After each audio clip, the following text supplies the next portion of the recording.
오늘 말씀 요한복음 5장 28절로 29절. 교재는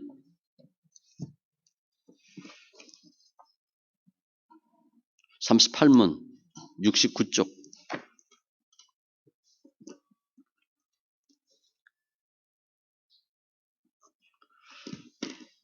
말씀 요한복음 5장 28절로 29절.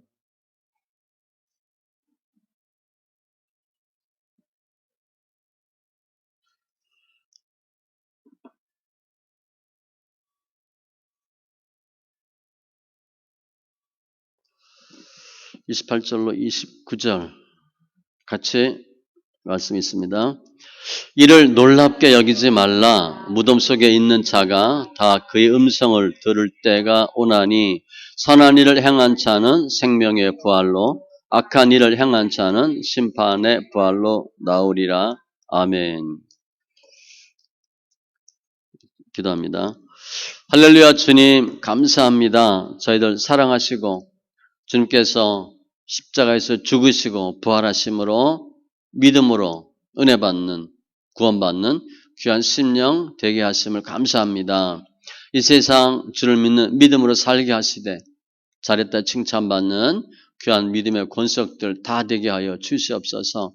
우리 삶 가운데 말씀이 생명되고 믿음으로 나아가는 귀한 믿음의 장부들 다 되게 하여 주시옵소서. 감사하며 모든 말씀 예수님의 이름으로 기도합니다. 아멘.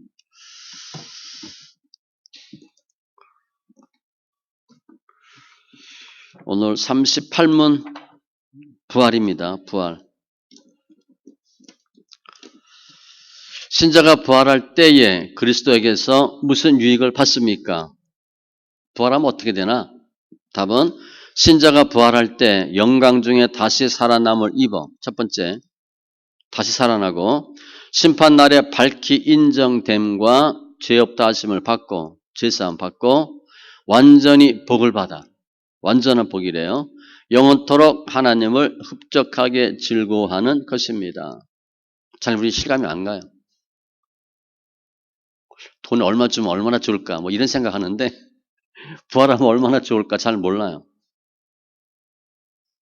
실감이 안 나는 거야 이게. 이게 완전 이론이거든요. 또 체험도 없잖아요. 이것은.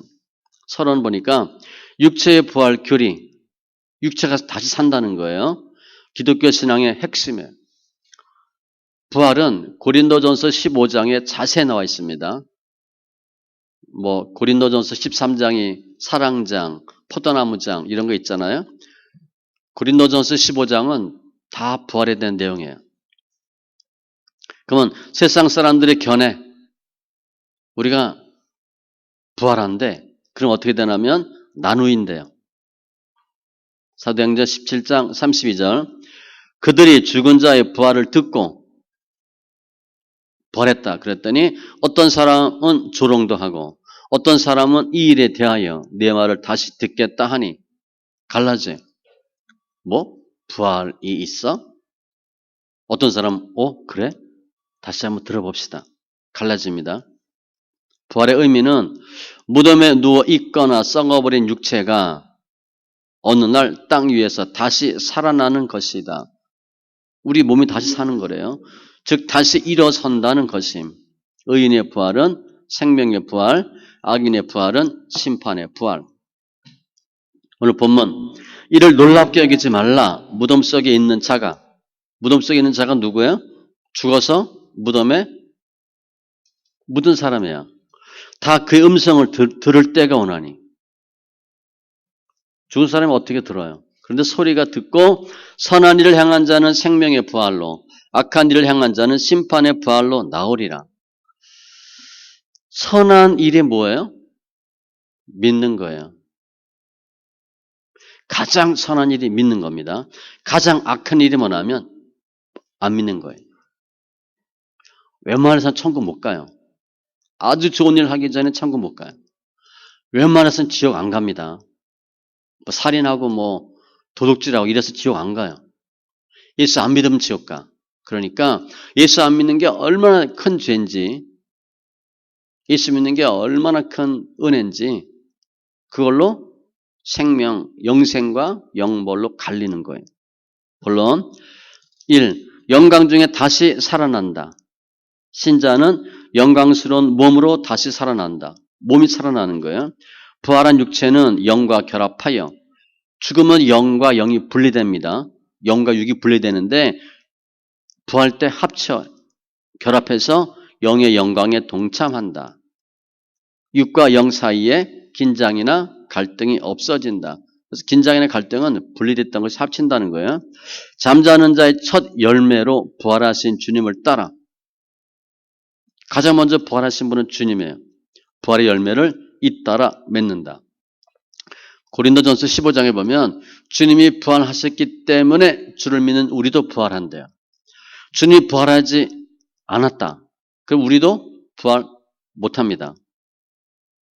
주님이 부활하셨기 때문에 부활할 가능성이 있는 거예요. 심판대의 광경. 두 번째, 하나님 심판대 앞에서 신자들은 의롭다 하심을 받는다. 마태복음 10장 32절 누구든지 사랑 앞에서 나를 시인하면 지금 나도 하늘에 계신 내 아버지 앞에서 그를 시인할 것이요. 내가 한 대로 주님 하신대. 나 예수 몰라요. 그럼 주님도 너 몰라 이렇게 하신대. 지금 예수 알아요. 시인하면 주님도 시인하시고 우리가 지금 예수님을 시인한다. 안다고 하는 표시가 뭐가 있을 것 같아요? 말로 그냥 시인한다? 나 예수 잘 알아요. 그렇게 말하면 돼요? 우리가 예수님을 시인하는 게 뭐예요? 일단 주일 예배예요. 주일 예배. 대표적으로 주일날 뭐 하나 보면 알아. 주일날 집에 있냐? 방콕 가냐? 등산 가냐? 교회 가냐? 그게 그분의 신분이야. 신분. 내가 예수 믿는 티를 내셔야 돼요. 그게 시인하는 거예요. 반면에 불신자는 정죄를 받는다. 너 예수 안 믿으니까 빵 이렇게 지옥 이렇게 하는 거죠.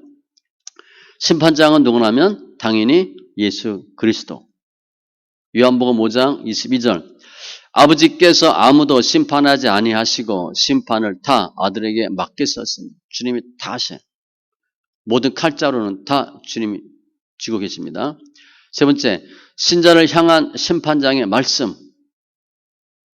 심판받는데 우리는 뭐라고 말씀하시나? 우리를 인정하시고 축복하시는데 첫 번째가 우리 안다는 거예요. 누구 내가 알지 이렇게 하는 거예요. 왜냐 나도 주님을 시인했거든. 그 주님도 우리 시인해. 누구 아무개 누구 할렐루야 이렇게 해주는 거야.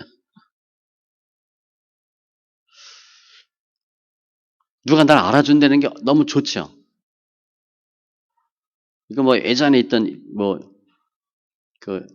저 앞전에 교회 이름이 생각나는데 어떤 그 성도 한 분이 목사님이 그분 이름을 성을 잘못 외운 거야. 그래서 제 이태재 하면 이태재인데 박태재 이렇게 이름을 외운 거야. 그러니까 볼 때마다 박태재. 그래서 성도는 목사님 제가 이태재예요. 몇 번을 했대 몇 번을. 근데 계속 박태재. 나중에 성도가 울더래. 목사님 저 이태재예요. 근데 이분이 처음에 잘못 외워진 거야. 그래서 보면 딱 박태재 이렇게 생각나는 거예요.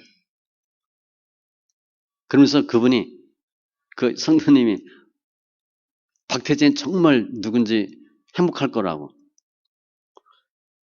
그래서 박태재만 부르니까 이태재인데 박태재로 부르니까 자기를 안 불러주니까 누가 우리를 알아준다는 것은 엄청 좋은 거예요. 주님 우리 알아주시고 죄 없다 이렇게 변호하신대. 죄 없어. 예수 믿으면 주님이 심판대에서 그렇게 심판하신대요. 그리고 세 번째, 영원토록 하나님을 즐거워한다. 우리도 이게 잘 실감 안 납니다. 하나님이 얼마나 좋고 즐겁고 기쁜 건지 잘 몰라요. 실감이 없어요. 큰 집, 좋은 차, 돈이나 많이 생기면 조금 입꼬리가 올라갈까? 별로 좋은 거 잘 몰라요. 그런데 부활 때 이렇게 된대. 새로운 영광의 몸을 입고 몸이 편해요. 부활한 성도는 주님을 영접하고 주와 함께 거한다. 데살로니가 전서 4장 17절 그 후에 우리 살아남은 자들도 그들과 함께 구름 속으로 끌어올려 공중에서 주를 영접하게 하시리니 흔히 얘기하는 휴거. 그리하여 우리가 항상 주와 함께 있으리라. 그래서 뭐 하이제킹 하듯이 그냥 뻑 올라와서 주님과 만난대. 요한일서 3장 2절 사랑하는 자들아 우리가 지금은 하나님의 자녀라 장래에 어떻게 될지는 아직 나타나지 아니하였으나 그가 나타나시면 재림. 우리가 그와 같은 줄을 아는 것은 그의 참모습 그대로 볼 것이기 때문이니. 주님의 모습을 딱 본대요. 우리가 내가 사랑하는 사람, 좋아하는 사람 보면 어때? 기분 좋잖아. 예수님을 보면 어떨 것 같아요? 상상이 잘 안 가죠? 우리 그런 생각 별로 안 했거든. 예수님 보고 싶어요. 주님 만나고 싶어요. 주의 음성을 듣고 싶고요. 주님의 냄새도 있을 거 아니야, 그죠? 냄새도 맡고 싶고 기도하세요. 그 얼마나 주님이 좋은지 보여주실 거예요. 사도 바울은 고린도 교인들한테 이렇게 얘기해요. 지금은 우리가 거울로 보는 것 같이 희미하나 2000년 전 거울은 지금 거울이 아닙니다. 잘 안 보여요. 그때는 얼굴과 얼굴을 대하여 볼 것이에요. 지금은 부분적으로 아나 그때는 주께서 나를 아신 것 같이 내가 온전히 알리라. 확실하게 볼 수 있다. 재림 때는 명확해지는 거예요. 두 번째, 하나님 나라를 위협으로 받는다.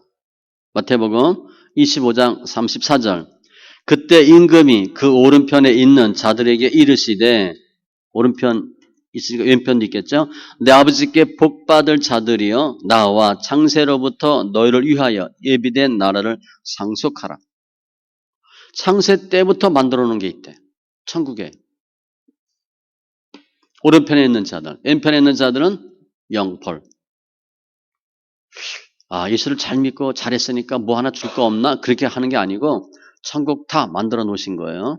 세 번째, 더 이상의 고통이나 슬픔이 없이 하나님의 영원한 교제가 이루어진다. 계시록 21장 4절 같이 읽습니다. 모든 눈물을 그 눈에서 닦아주시니 다시는 사망이 없고 애통하는 것이나 곡하는 것이나 아픈 것이 다시 있지 아니하리니 처음 것들이 다 지나갔음이러라. 천국은 이렇대요. 눈물 흘릴 일 없대. 아픔도 없대. 애통하는 거, 곡하는 거 하나도 없대요. 근데 오전에 보면 큰아들은 일이 없으면 짜증낸다 그랬잖아. 어떤 불평 많이 하는 사람은요, 천국 가도 불평한대요. 왜 이렇게 좋냐고. 아니, 왜 이렇게. 그건 습관이야, 습관. 천국은 이런 곳이래. 네 번째, 영원한 즐거움을 누리게 된다. 시편 16편 11절. 주께서 생명의 길을 내게 보이시리니. 아, 이게 다윗인데요. 신앙생활 하면서 여호와 하나님 통해서 생명이 있다고 봤어요. 그러니까 엄청난 거예요. 지금 3000년 전 사람인데 주의 앞에는 충만한 기쁨이 있고 주의 오른쪽에는 영원한 즐거움이 있나이다. 영생을 본 거예요. 영생을 이야기해. 다윗이. 어마어마한 거예요. 영원한 즐거움을 누리게 된다. 이 부활의 모습이에요. 결론은 주님의 재림을 사모하는 성도가 되자. 계시록 22장 20절 이것들을 증언하신 이가 이르시되 내가 진실로 속히 오리라 하시거늘. 속히 오신대요. 아멘 주 예수여 오시옵소서. 주님이 오신다. 흔히 우리가 주님의 말씀이 다 예언되고 성취됐는데 하나만 안 됐어요. 재림. 얼마 전에 교황청이 이런 얘기했어. 2000년 동안 주님이 재림하지 않았기 때문에 주님의 재림은 없는 것으로 볼 수 있다 그랬어요. 100% 이다네. 상상이 돼요? 일반 성도가 그런 말 했으면 이해가 돼. 야, 주님이 오신다 그랬는데 2000년 동안 안 왔으니까 거짓말 아니야?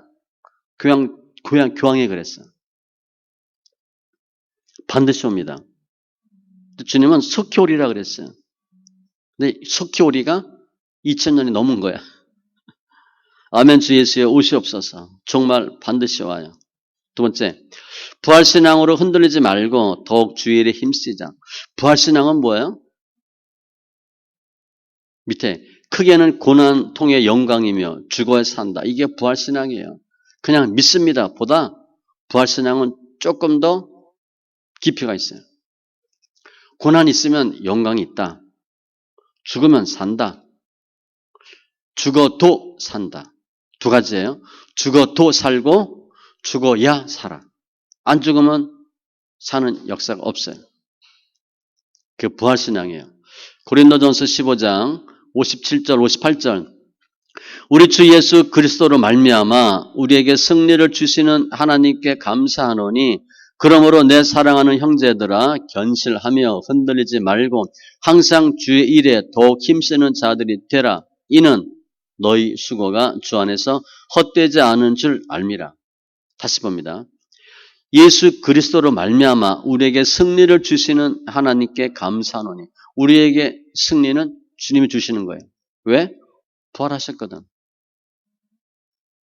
그러니까 사는 거예요. 이기는 믿음이에요. 그러므로 내 사랑하는 형제들아 부활이 있으니 이길 것이니까 견실하며 흔들리지 말고 우왕좌왕하지 말고 믿어야 돼 말아야 돼 해야 돼 말아야 돼 이거 하지 말고 항상 주 일에 더욱 힘쓰는 자들이 되라. 더욱 힘쓰래. 그러니까 지금 그런데 교인들 열심히 하고 있는데 잘했어 됐어 그만해 이렇게 하지 않고 더욱 힘쓰는 자들이 되라. 내가 신앙생활 잘하고 있어. 이 정도면 됐지. 그게 아니래. 신앙생활은 더 하는 거예요. 더. 아니 내가 지금 열심히 하고 있는데 더 하래. 왜? 이는 너희 수고가 주 안에서 헛되지 않은 줄 알미라. 헛수고가 없어요. 믿음 안에선. 내가 더 하면 할수록 하나님이 더 은혜를 주시고 결과가 있어. 그러면 해야 돼요? 안 해야 돼요? 당연히 해야지. 1등 했어. 그럼 이제 쉴까? 1등한 애들은 공부 더 합니다. 2등 안 하려고. 이 정도 했으니까 그만하자. 신앙생활은요. 계속 하래. 왜냐하면 주 안에서 하는 일은 헛된 게 하나도 없대요. 심은 대로 거둔대. 내가 하면 하는 것만큼 주님 주신대. 열심히 하라는 거죠. 고난 통해서 영광 있고 이제 부활 끝났는데 우리 이거 교재 맨 앞에 한번 볼까요? 이제 챕터가 바뀝니다. 맨 앞에 보면 그 내용 구성의 일부 신앙 1페이지 앞에 1번부터 38문까지 인생관, 성경관, 신론, 인간론은 죄론이에요. 기독론, 예수님 어떤 분인가, 성령론, 성령의 역할, 종말론, 조직신학 다 한 거예요. 그런데 이 웨스트민스터 내용은 봐도 은혜 이런 거 별로 없어요. 이론이기 때문에. 자주 보셔야 돼요. 수학 공식 영어 단어 외우듯이 자주 보셔야 돼요. 어떻게 신앙생활하고 어떤 은혜가 있고 어떤 역사가 있고 그런 내용이 아니라 그냥 공식이에요. 공식. 은혜가 팍 온다든가 마음에 와닿고 이런 게 없어요. 그냥 보셔야 되고 지금부터는 의무, 율법이에요. 율법. 아직까지는 신앙, 지금부터는 의무인데 끝까지 의무입니다. 주 내용은 율법, 십계명, 죄, 신앙, 은혜 수단, 주기도문 이 정도로 보시면 돼요. 1부 끝나고 2부 의무 중에서 1번 율법 39문 하나님께서 사람에게 요구하시는 본분이 무엇입니까? 질문 자체가 좀 이상해요. 하나님께서 사람에게 요구하는 게 있대. 답은 하나님께서 사람에게 요구하시는 본분은 그 나타내 보시는 뜻을 하나님의 뜻을 복종하는 것입니다. 이걸 주님이 원한대. 미가서 6장 8절 같이 읽습니다. 사람아 주께서 선한 것이 무엇임을 내게 보이셨나니 여호와께서 내게 구하시는 것은 오직 정의를 행하며 인자를 사랑하며 겸손하게 내 하나님과 함께 행하는 것이 아니냐. 주님이 내게 구하시는 것이 있대. 그냥 믿습니다 하고 내가 알아서 하는 게 아니라 주님이 뭘 원한대.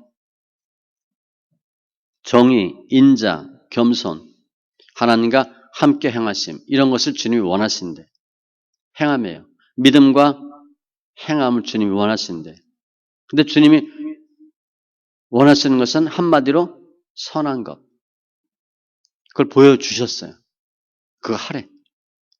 사심은 하나님께서 자기에게 복종할 규칙으로 앞에 이제 복종해야 된다는 거 그랬잖아요.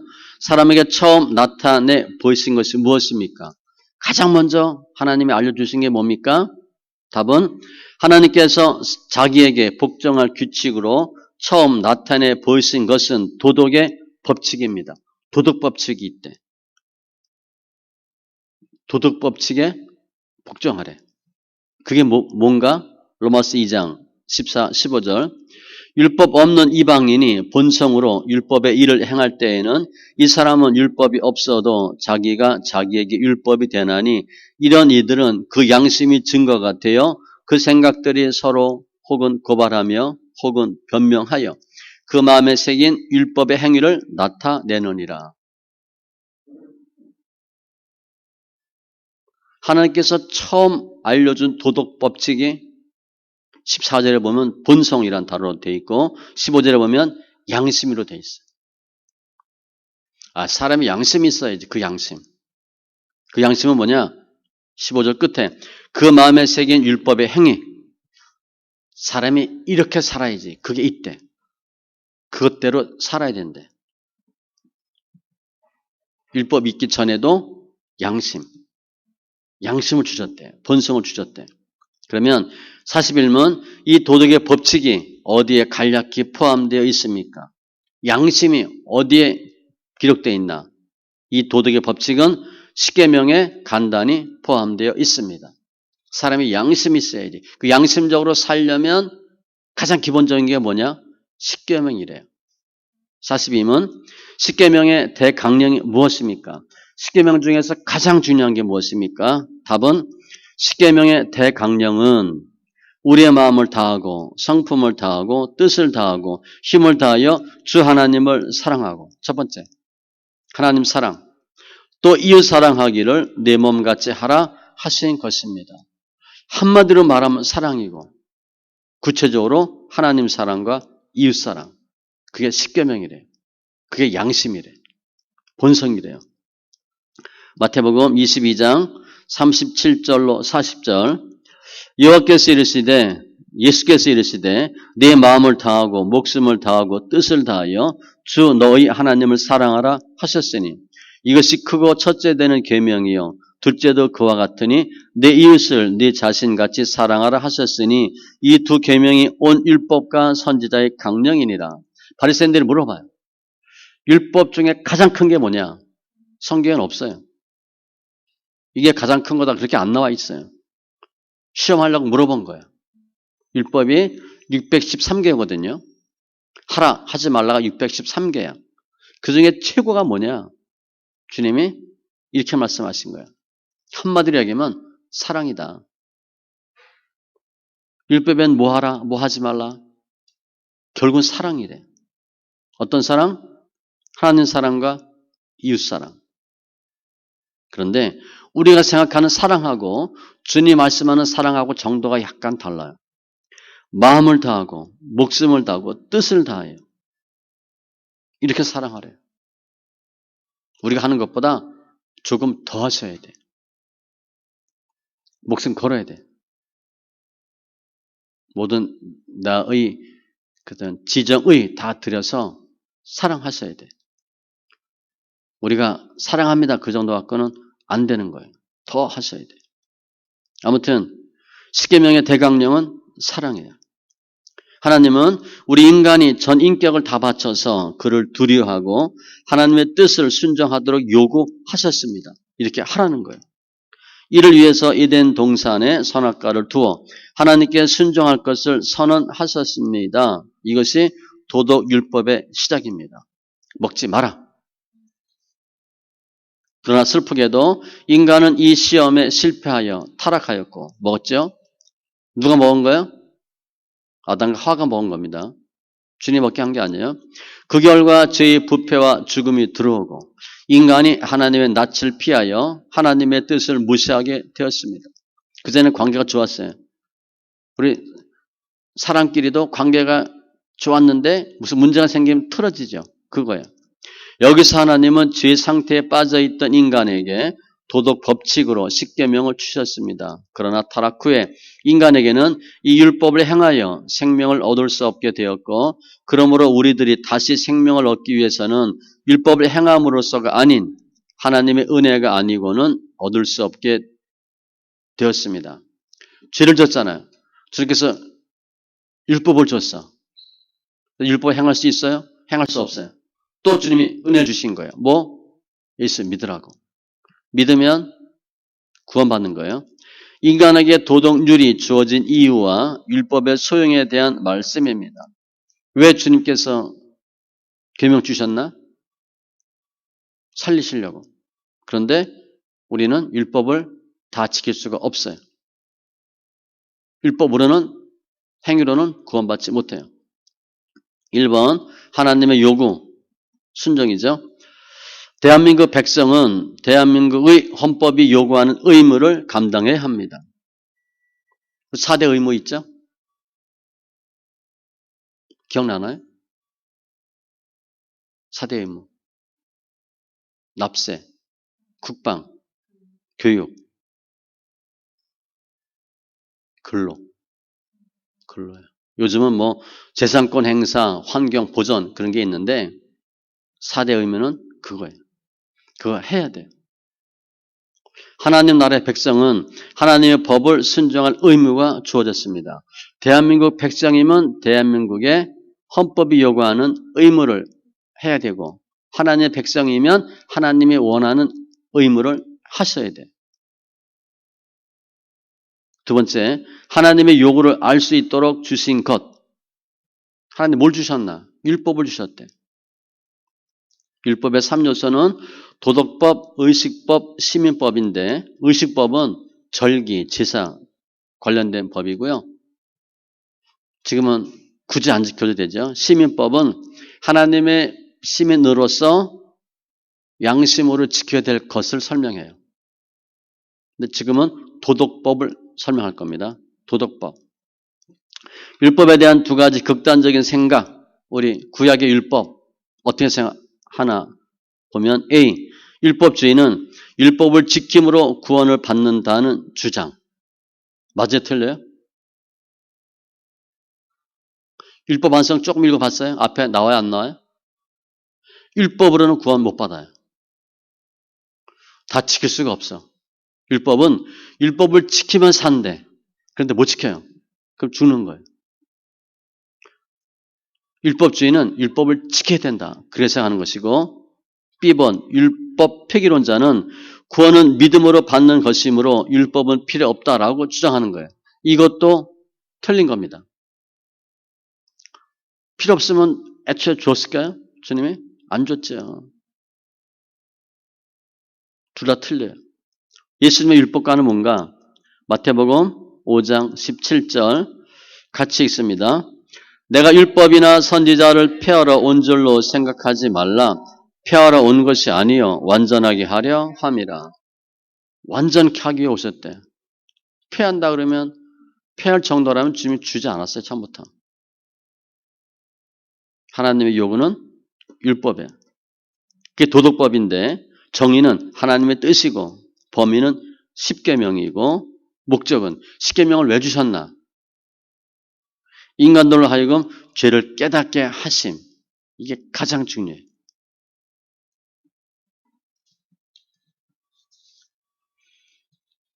로마서 3장 19절로 20절 같이 있습니다.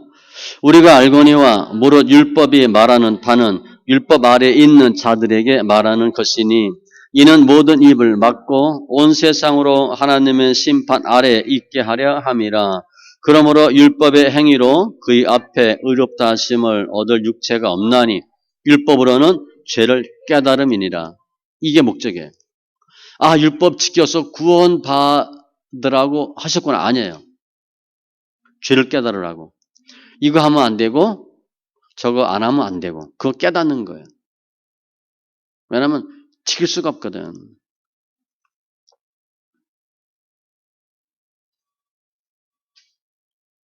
율법의 역할 밑에 보니까 범죄자를 만들교.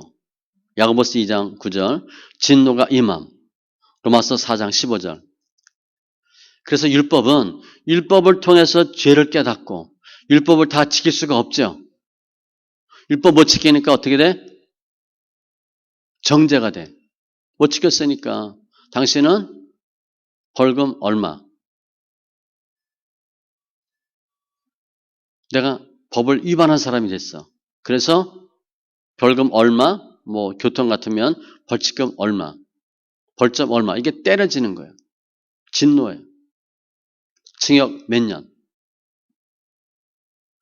우리가 율법을 어느 정도는 지킬 수 있을지 몰라도 율법을 다 지키는 것은 불가능.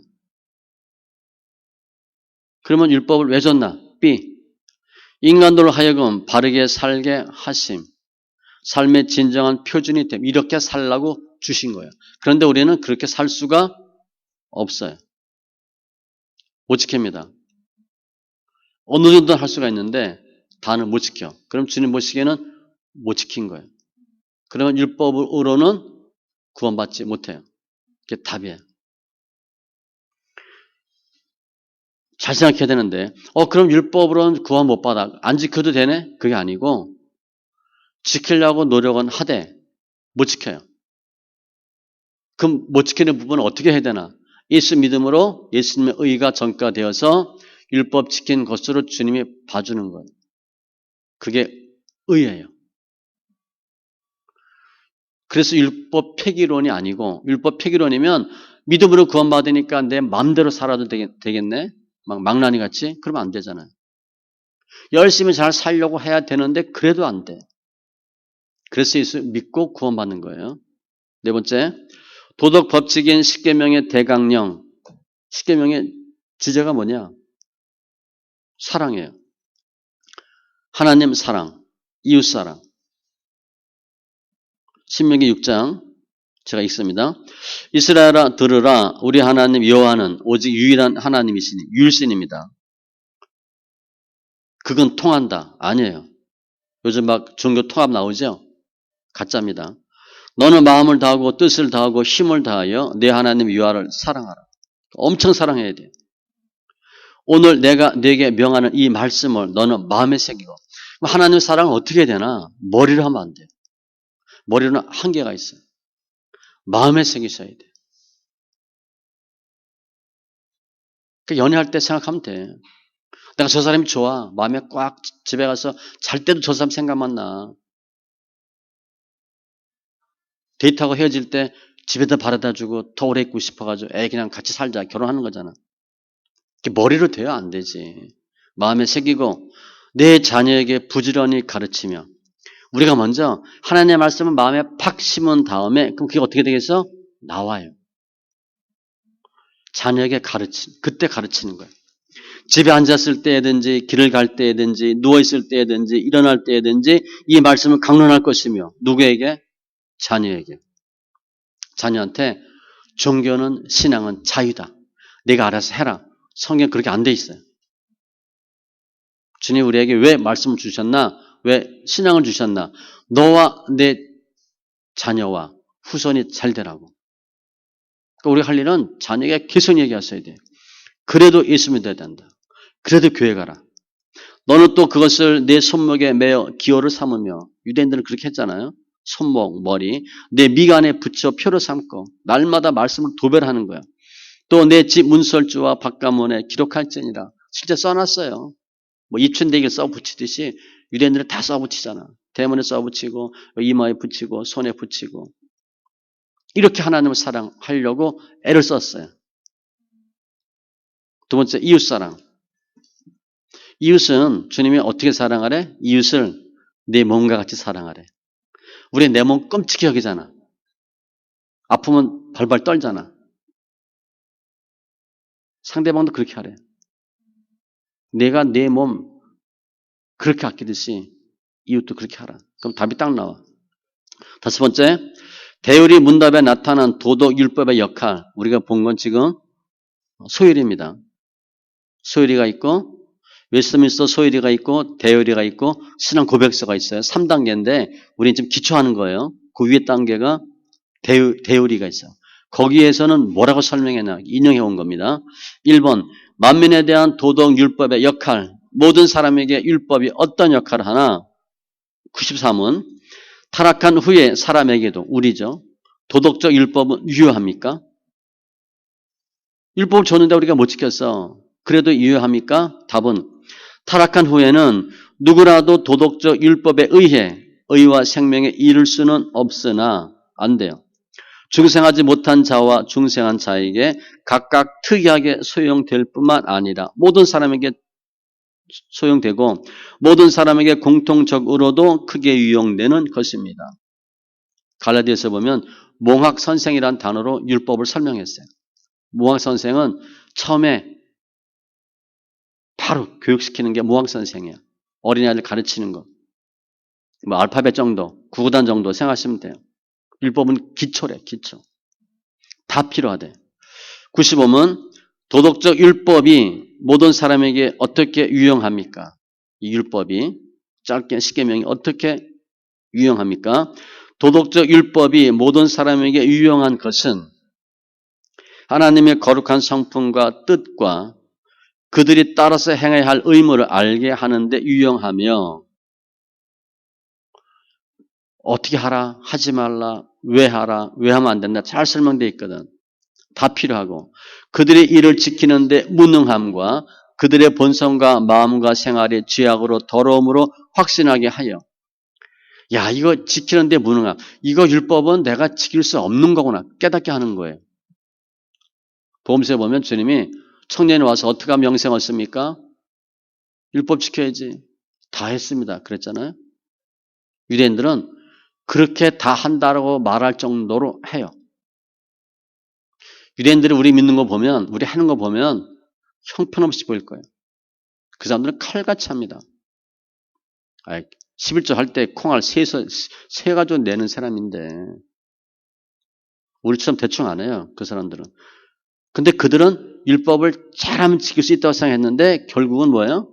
율법은 지킬 수 없구나. 그거 깨닫게 하는 거예요. 이를 지키는데 무능함과 생활이 죄악으로 더러움으로 확신하게 하여 전적 타락, 전적 부패, 전적 무능. 자, 요즘 계속 얘기하죠. 우리가 착한 것 같지만 조금 착한 거예요. 전적 타락이에요. 전적 부패고 그래서 전적 무능이에요. 아무것도 할 수 없어요. 믿음도요. 내가 열심히 하면 믿음 챙기는 게 아니에요. 주님께 주셔야 돼. 예전에 좀 믿으세요. 믿으세요. 목사님 믿어줘야 믿죠. 근데 할 말이 없더라고. 믿어줘야 믿죠. 교회 좀 나오세요. 성경 읽으세요. 안 믿어지는 거 어떻게 믿냐. 아무것도 할 수 없어요. 우리가 내가 열심히 성경 읽고 기도하고 찬양해서 막 하려고 하는데 하나님 은혜 안 주면 못합니다. 그거 깨닫는 거예요. 율법은 그거 하는 거예요. 내가 아무것도 할 수 없구나. 그들로 하여금 그들의 죄와 비참을 느껴 겸손하게 함으로써 야 정말 내가 비참하구나. 로마서에는 뭐라고 설명해 사도 바울이 오라 나는 곤고한 사람이로다. 야 내가 아무것도 할 수 없구나. 비참하구나.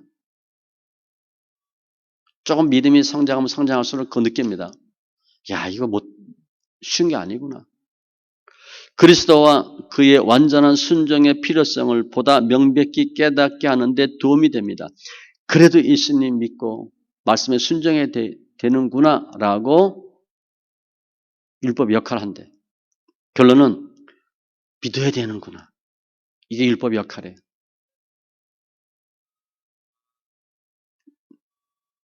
모든 사람에게. 두 번째, 비신자에 대한 도덕 율법의 역할, 안 믿는 사람한테 96문. 도덕적 율법이 중생하지 못한 자들에게 어떻게 유용합니까? 예수 안 믿는 사람한테는 어떻게 쓰임받나? 답은 도덕적 율법은 중생하지 못한 자들에게도 유용하여 그들의 양심을 일깨워 장차 임할 진노를 피하게 하며, 그걸 보면 하나님 믿으면 안 믿으면 하면 안 하면 어떤 형벌 쫙 나와 있잖아요. 야, 이거 하면 엄청 혼나네. 이거 하면 안 되네. 그리스도께로 그들을 인도하거나, 야, 그럼 예수 믿어야 되겠네? 이렇게 생각하거나, 혹은 죄의 상태와 길에 머물러 있는 경우에는 내가 계속 악한 일 하고 있어. 그들로 하여금 핑계할 수 없게 하여, 야, 이거 결국 내 탓이구나. 내가 잘못했구나. 그 저주 아래 있게 하는 것입니다. 이사야, 예레미야, 에스겔 보면 이분들은 주로 나쁜 말을 해요. 너 망한다. 회개하라. 돌이키라. 주님이 그 말 꼭 하래. 왜 좋은 말 해야 돼? 하지 않고 나쁜 말 합니까? 주님 뭐라 말씀하셨냐면, 그래야 쟤네들이 망할 때 그 말 생각할 거래. 아, 이래서 망했구나. 이래서 내가 틀렸구나. 그래서 듣기 싫어도 계속 얘기하래. 이러면 안 됩니다. 회개하셔야 됩니다. 돌이켜야 됩니다. 계속 얘기하래. 이 역할이에요. 아, 이거 내가 잘못한 거구나. 내 탓이구나. 세 번째, 신자에 대한 도덕율법의 역할. 97문. 도덕적 율법이 중생한 자들에게는 어떻게 유용합니까? 우리들에게.